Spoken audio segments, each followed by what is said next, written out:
George just wanted to make a good impression. It was the first time he would meet his in-laws, and they weren't just any in-laws. They were billionaires. Driving an old borrowed car, his hands sweating on the steering wheel, he headed toward the most important dinner of his life. But then something made him stop. By the side of the road, an elderly woman was waving frantically next to a car with smoke pouring out of the hood. He hesitated. Time was running out. But his heart spoke louder. He pulled over, helped her, and in return, all she gave him was a crumpled piece of paper, a lottery ticket. He had no idea how that small gesture would change his life, or that the old lady was hiding a secret powerful enough to turn everything upside down. George grew up learning how to survive with very little. He lost his parents when he was still a child and was raised by distant relatives who could barely take care of their own kids. He never knew luxury, let alone stability. But from a young age, he had one thing that set him apart: faith in the future. He didn't know how or when, but he believed that one day his life would change. For years, he took whatever jobs he could find: mover, mechanic's assistant, waiter, security guard, until, at a friend's insistence, he landed a position as a server at a fancy cafe downtown. It was the kind of place filled with people who wore expensive watches, clothes that looked like they came straight out of magazines, and ordered coffee with names George had never even heard of as a kid. There he was invisible, and in a way he liked it, because he could quietly observe the world of the wealthy without being noticed. That's where he saw Leslie for the first time. She walked in like she owned the place, and maybe she did. She was surrounded by friends, all laughing loudly, flaunting designer handbags and flawless makeup. But Leslie was different. She carried herself with a kind of theatrical confidence, like someone who owned the stage and knew it. She noticed George. She really noticed him. And unlike the others who barely glanced at the staff, she looked him in the eyes. She called him by his name on the tag, and she smiled. In the weeks that followed, Leslie returned to the cafe almost every day, always with a new excuse to strike up a conversation. First, it was that her coffee had just a little less foam than she liked. Then a question about the book he was reading during his break. Before George realized it, they were laughing together, exchanging messages. She was rich, stunning, charismatic. He couldn't understand what she saw in him, but she saw something, and that was enough. They started secretly dating. Leslie said her parents would never understand. She said, "They have such a limited view of love," she'd say with a dismissive shrug. "But I don't care." And George believed her. Their relationship was intense. Before long, she was spending the night at his modest home, with thin walls and worn-out furniture. She said she loved the smell of the place, that she preferred it 1,000 times over the cold mansions she'd grown up in. George melted with every word. No one had ever looked at him with such passion, or at least that's what he thought. When Leslie said yes to his proposal, George felt like his life finally had meaning. After years of barely scraping by, he was finally being loved, accepted.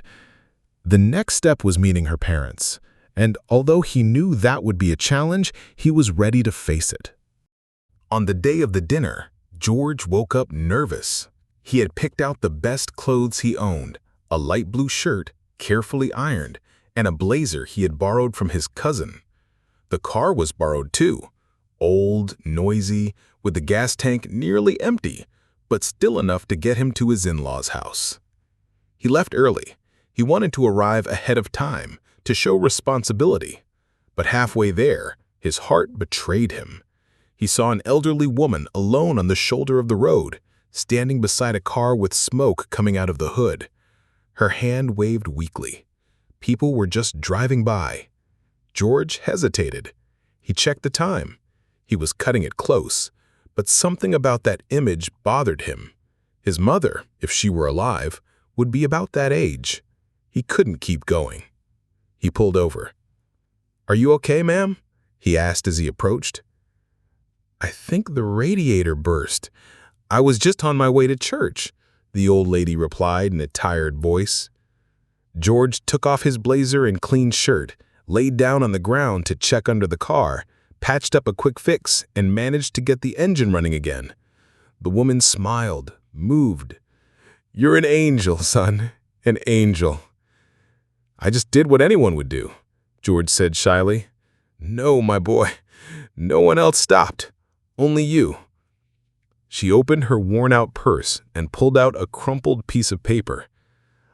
"I was going to throw this away. A friend gave it to me. But it's all I have with me, and I want you to have it. The drawing is tonight. Who knows?" George smiled, took the ticket, thanked her, and rushed back to the car. But by the time he reached the Bittencourt mansion, it was already over an hour past the scheduled time. A butler opened the door. The atmosphere was tense. Leslie came to meet him worried, but her parents were cold as stone. Charles and Megan Bittencourt, Leslie's parents, sat at the dinner table with disdain in their eyes. "I'm very sorry for being late.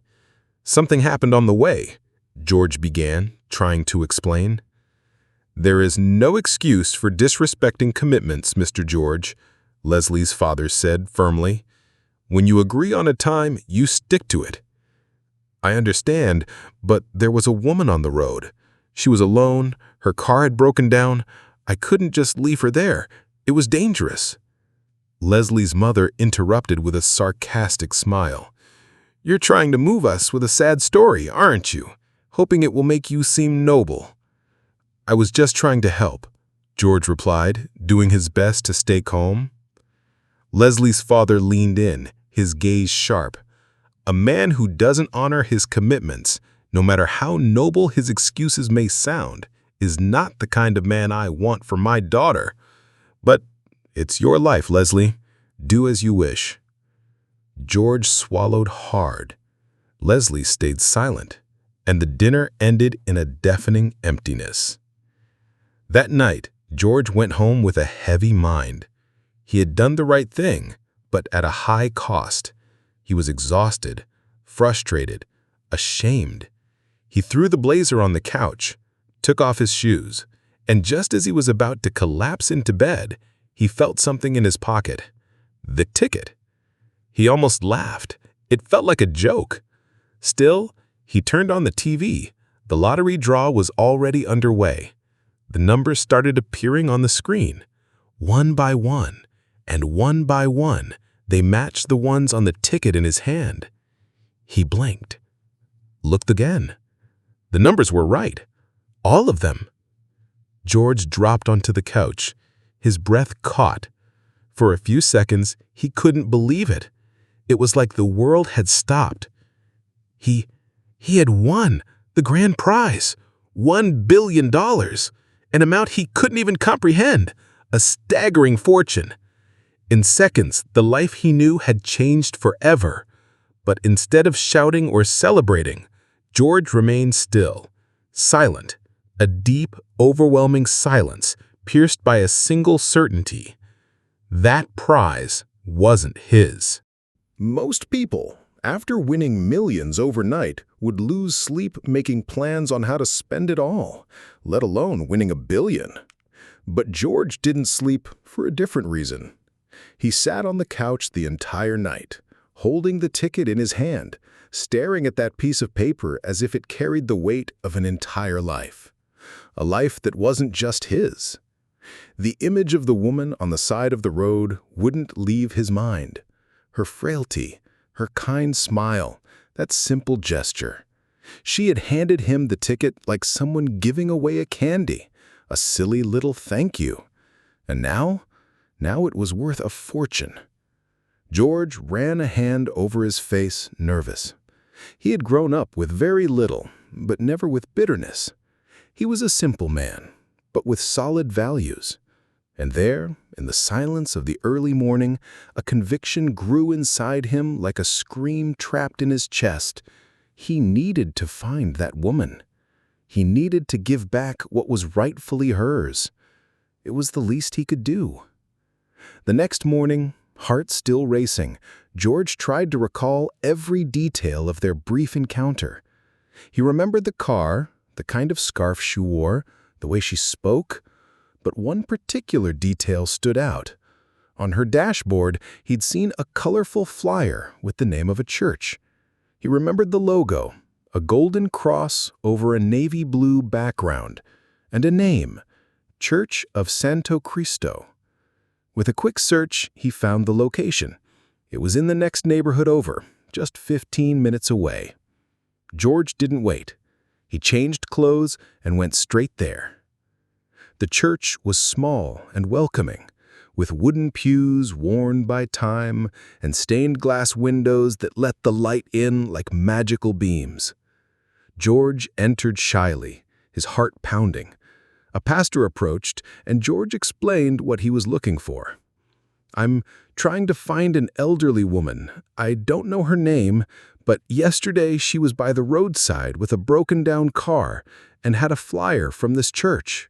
She gave me a lottery ticket, and I need to return it." The pastor furrowed his brow, thinking. Then a soft smile appeared. "I believe you're talking about Miss Victoria. She's been attending our services for years. Always so generous, so beloved by everyone." George breathed in relief. His heart jumped. She had a name. She was real. "Is she here now?" "Yes, she's in the back room, helping put together donation baskets. You can go on in." When George entered the hall, he saw Victoria from behind, packing food alongside other women. She wore the same floral scarf, the same peaceful smile. He walked up, swallowing hard. "Miss Victoria?" She turned slowly, recognizing him right away. "Well, my boy, you here? Did everything go well with the dinner?" George forced a smile. There was so much he could say, but this wasn't the time to talk about the rejection he faced or the icy stare from Leslie's father. He took a deep breath. "Actually, I came for another reason. That ticket, the one you gave me, it won. I won." Victoria raised her eyebrows, confused. "You won?" "The jackpot, the grand prize, all of it. It's a lot of money, and I came here to return it because the ticket was yours." She chuckled softly, as if I'd just told a joke. "My boy, that ticket was nothing.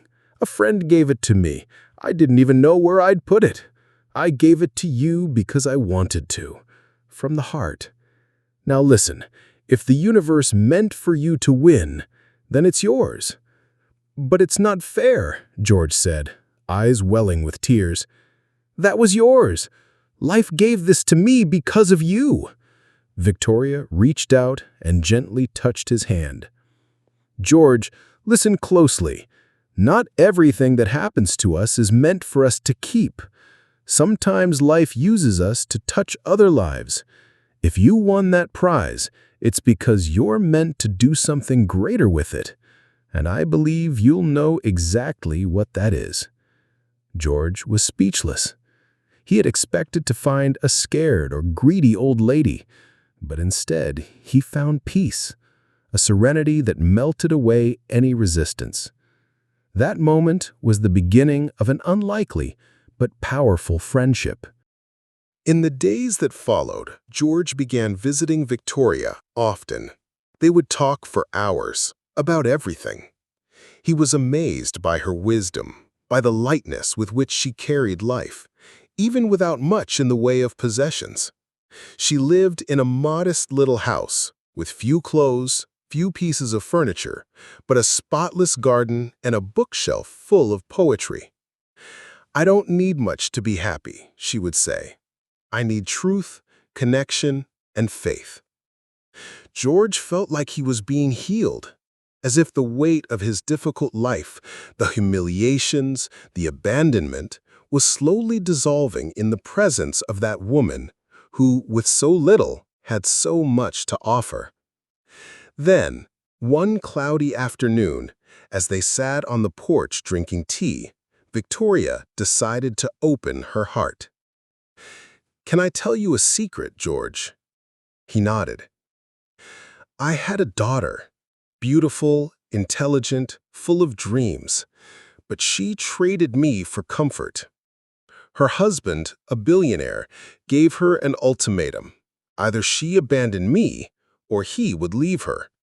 And she chose him." George felt a tightness in his chest. "She cut all ties with me, changed her name, changed cities. I never saw her again, but word has it she married well, founded a famous cosmetics company, and has a daughter." George's eyes widened. Victoria's voice suddenly felt distant, like the echo of a fate he couldn't ignore. "What's her name?" "Megan Bittencourt, and her daughter's name is Leslie." George's world came to a halt. It took him several seconds just to breathe.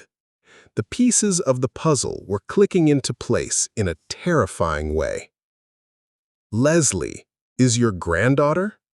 Victoria nodded, her eyes brimming with tears.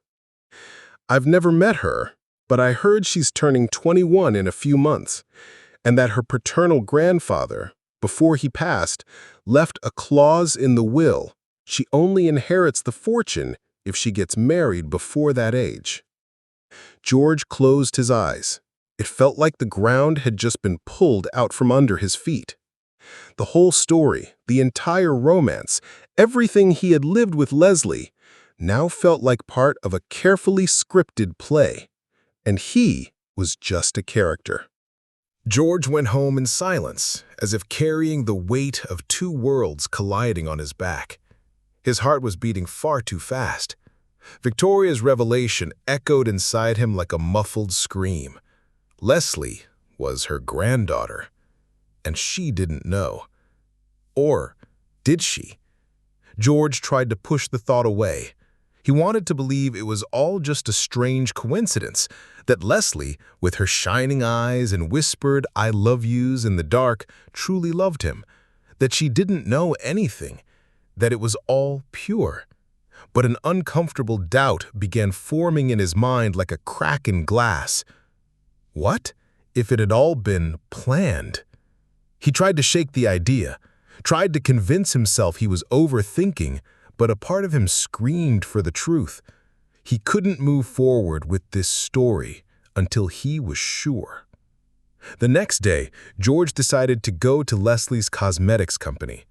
He showed up unannounced, heart racing, palms sweating. He just wanted to see her, to talk, to feel whether there was still truth in her eyes. As he stepped into the luxurious lobby, he caught his own reflection in the glass walls. Simple shirt, worn-out sneakers.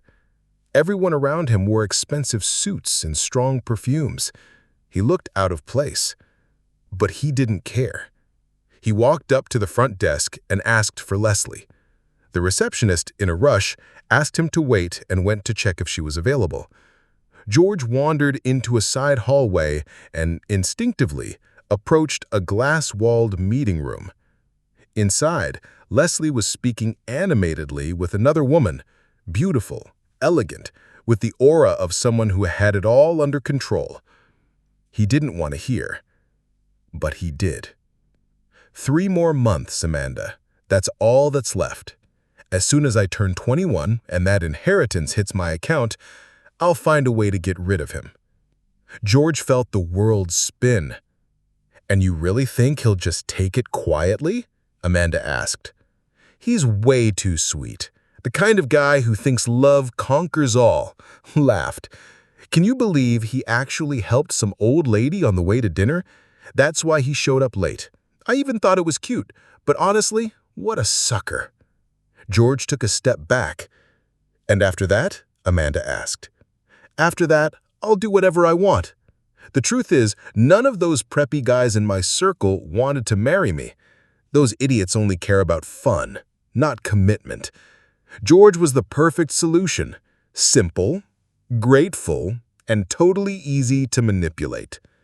George felt like he'd been punched in the stomach.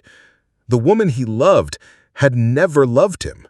His blood boiled. He didn't think, didn't breathe. He just shoved the door open and stormed in, fury written all over his face. Leslie and Amanda turned pale.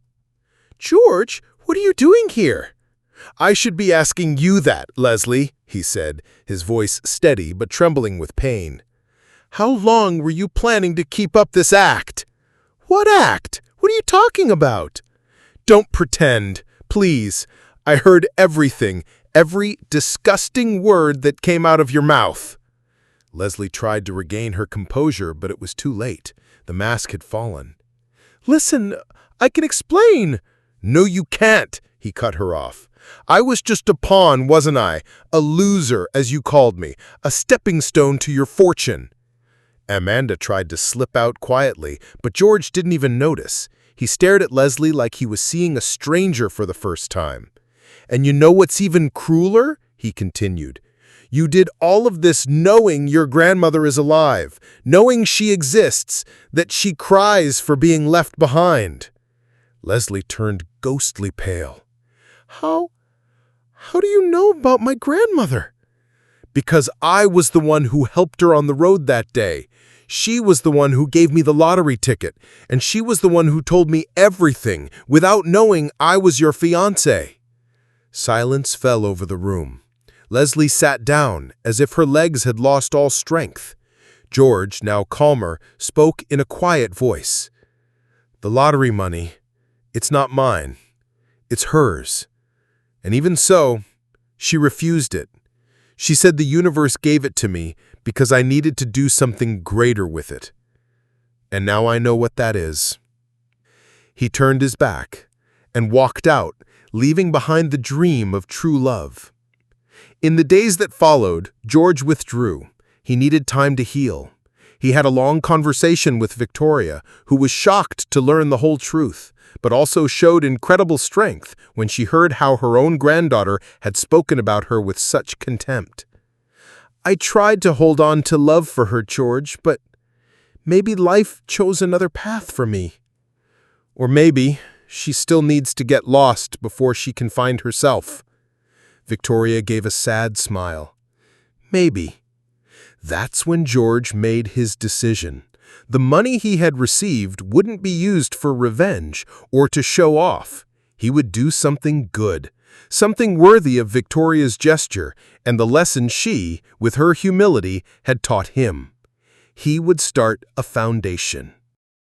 With the help of lawyers and Victoria, George bought an abandoned piece of land and turned it into a shelter for elderly people in vulnerable situations. A place with clean beds, meals, workshops, volunteer doctors, and affection. A home for those who, like Victoria, had been forgotten by the world. The name of the institution? House of Hope, in honor of Victoria Fairfax. She protested, laughed, cried, but she accepted. "I never imagined I'd live to see something like this," she said, moved, as she cut the ribbon at the opening. "You are the best thing that ever happened to me, George." "And you are the reason this exists," he replied. During the construction of the center, George met Laura, a volunteer who helped with planning activities and fundraising. She was sweet, fun, grounded. She had a heart as big as the world and a laugh that healed. Victoria, as observant as ever, didn't waste time. "That girl over there, she's got eyes that see the soul," she said. George smiled, a little embarrassed. "That's too much for me, Victoria. I'm tired of false love."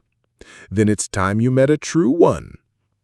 Laura and George started talking more, sharing ideas for the project, coffees, and personal stories. The connection grew, slowly, honestly, without masks or games. It was different. It was light. It was real. Meanwhile, on the other side of town, Leslie turned 21, alone. The inheritance, since she didn't marry, was lost. Her parents, drowning in debts they were counting on that money to pay, now faced investigations, liens, and bankruptcy. The picture-perfect life crumbled. What remained was silence and regret. But pride, that still stood tall. She never reached out to Victoria, never asked for forgiveness. And because of that, she never found peace. George, on the other hand, not only found purpose, he found something even rarer: freedom. The freedom of having discovered the truth before it was too late. The freedom of having made the right choice, even when it would have been easier to ignore it. The freedom of looking in the mirror and being proud of the man he had become. And above all, the freedom to love again. The nights had been quieter lately, but the silence was no longer empty. It was peace. George no longer woke up startled by nightmares of failure or loneliness. His small apartment was now full of plants, books, and photos from the opening of the House of Hope. And, more recently, some pictures of Lara smiling beside the elderly and beside him. But despite the new chapter, there was still one thing that stirred within him: the unspoken question. What if I had never stopped to help Victoria on that road? It was a cruel thought, but a real one.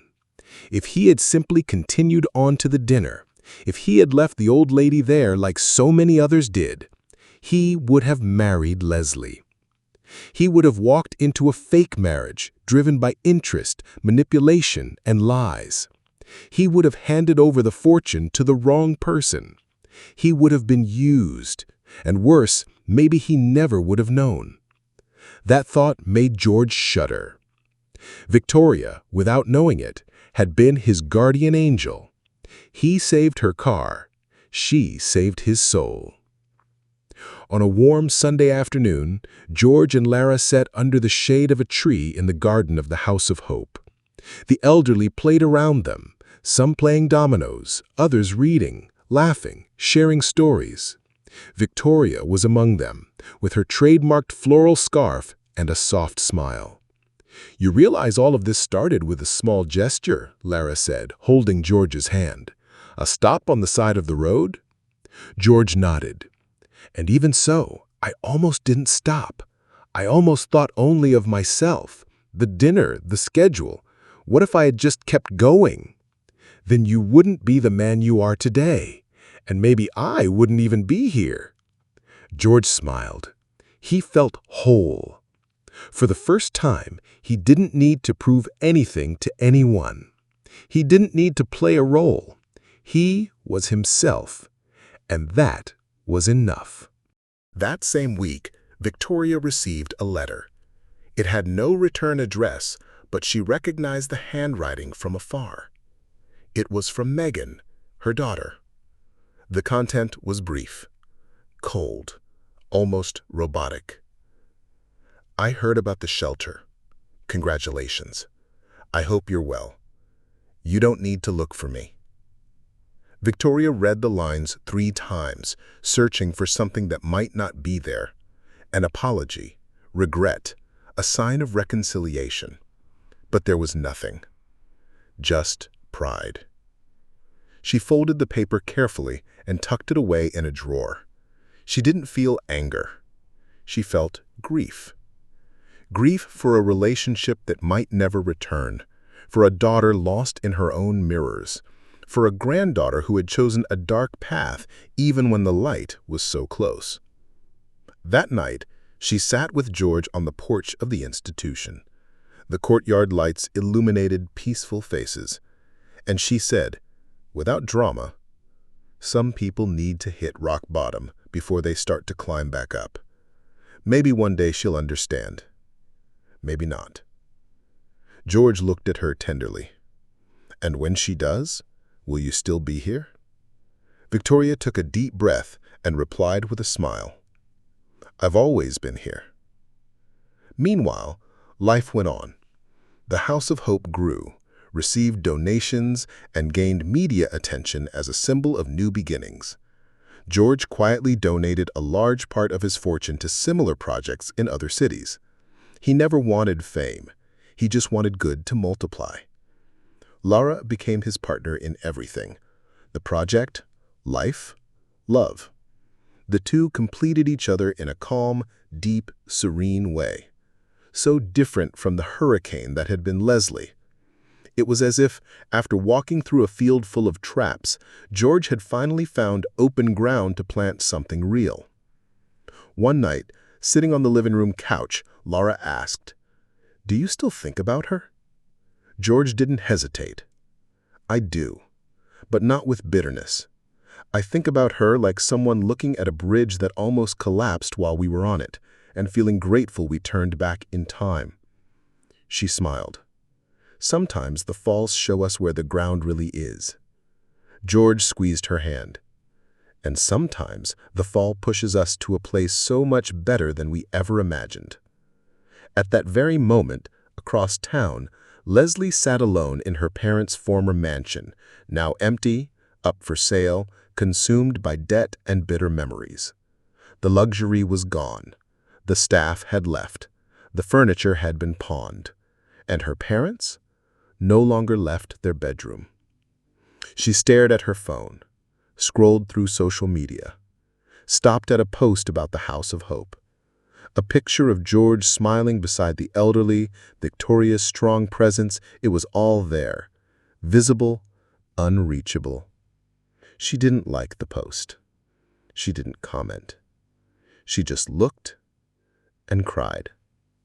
Not because of her choices, but because of the certainty that no one believed in her anymore.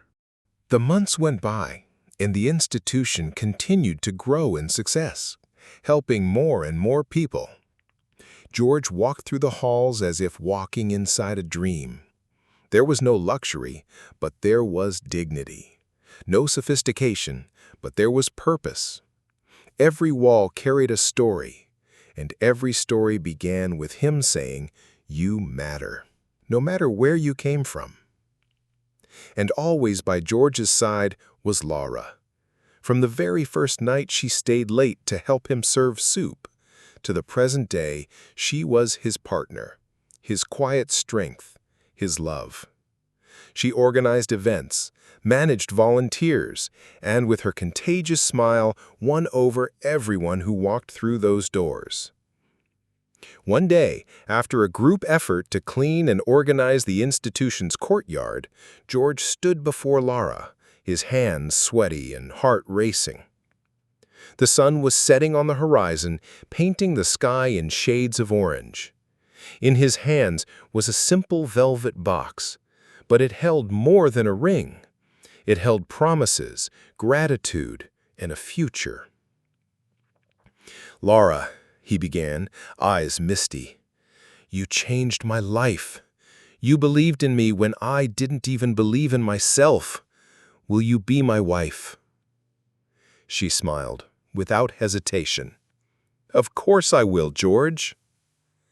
The embrace that followed sealed not just a proposal, but the union of two souls committed to a greater purpose. A few days later, Laura's parents invited their future son-in-law for dinner at their home. It wasn't a mansion, but a cozy, simple home filled with memories. They wanted to get to know the man who had transformed their daughter and was now part of the family. On the way to the dinner, George wore a shirt carefully ironed by Laura, held a modest bottle of wine, and a bouquet of flowers from the institution's garden. He was excited. But just a few kilometers from their house, he spotted a car pulled over on the roadside and an elderly man struggling unsuccessfully to change a flat tire. George checked the time. He was cutting it close, but he didn't hesitate. He pulled over, got out, and offered help. The man, sweaty and visibly exhausted, nearly cried with relief. "Oh, God bless you, son," the man said when George finished the job. He arrived at the dinner 40 minutes late. His hands were stained with grease, but his face wore an honest smile. He knocked on the door, a bit embarrassed, and was welcomed by Laura. "What happened?" she asked, concerned. "I had to help an elderly man on the road. His tire was flat. I couldn't just leave him there." She smiled and pulled him inside. Laura's parents listened to the story attentively, and instead of complaining about the delay, they exchanged knowing glances. Her father patted George on the shoulder and said, "It's people like you the world needs. You did the right thing, son, and we're happy to know our daughter chose a man with such a heart." The dinner was filled with laughter, touching stories, and a genuine feeling of belonging. For the first time in a long while, George felt truly part of a family, not for titles, not for status, but for love, respect, and shared values. At the end of the night, as he and Lara washed the dishes together, she whispered, "You know, if my parents already liked you, now they love you." George smiled. "All of this just confirms what I already knew. I made the right choice." And so, George's life, marked by so many losses, so many new beginnings, so many tests of character, found its balance. He was no longer just the man who once arrived late to an important dinner because he stopped to help an old lady. Now he was also the man who helped an elderly gentleman, even if it meant arriving late to a dinner with his in-laws. Because what defined George in the end was this: doing good even when no one is watching. If this story touched your heart, don't forget to like it, share it with someone who needs hope, and follow our channel for more touching stories like this. Thank you for being here.